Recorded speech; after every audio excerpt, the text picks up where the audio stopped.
Основная часть арендуемых у Казахстана Российской Федерации земель в Атырауской области будет возвращена в Госфонд в ближайшие месяцы. Соответствующий закон уже вступил в силу, остались детали, после урегулирования которых местные крестьяне получат возможность пользоваться сельхозплощадями.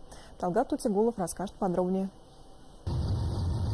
В Кызылкукинском районе Атырауской области почти 750 тысяч гектаров земли четверть века находились в аренде у Министерства обороны России. В прошлом здесь произвели свыше 20 ядерных взрывов. Длительное время полигон не использовали. Под юрисдикцией арендатора на территории полигона проживает около 1500 жителей. А это трудности с получением документов и ограничения в сельскохозяйственной деятельности.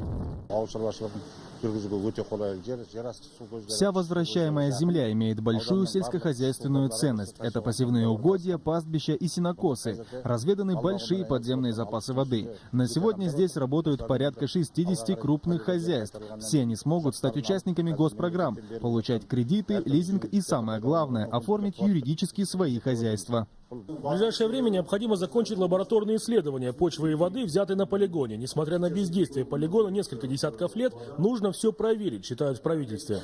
Буквально неделю до нашего облета были проведены замеры Атырауским территориальным департаментом экологии, состояния охраны окружающей среды. Были отобраны соответствующие пробы на содержание загрязняющих веществ по почве, по земле, по воздуху, по воде. Сейчас эти данные находятся в обработке. По результатам завершения лабораторно-аналитического контроля будут сделаны соответствующие выводы. Данная процедура позволит ускорить передачу всех этих арендуемых земель в перспективное производственное и сельхозоборот. Кроме сельхозназначения, данные земли интересуют и нефтяников. Здесь разведаны перспективные запасы нефти и газа. Эти факторы позволяют говорить об экономических перспективах района.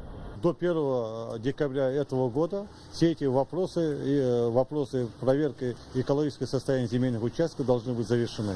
Я надеюсь, что к началу нового года мы этот вопрос решим. Сегодня министерство, акиматы, они работают очень активно. К 1 января 2017 года надеюсь, что этой работы будет завершена. В зону полигона также входит участок площадью 753 гектара в пригороде Атырау. Из них 740 передадут местным властям. Талгат Тутигулов, Азельхан Уахитов, Атырауская область, Хабар 24.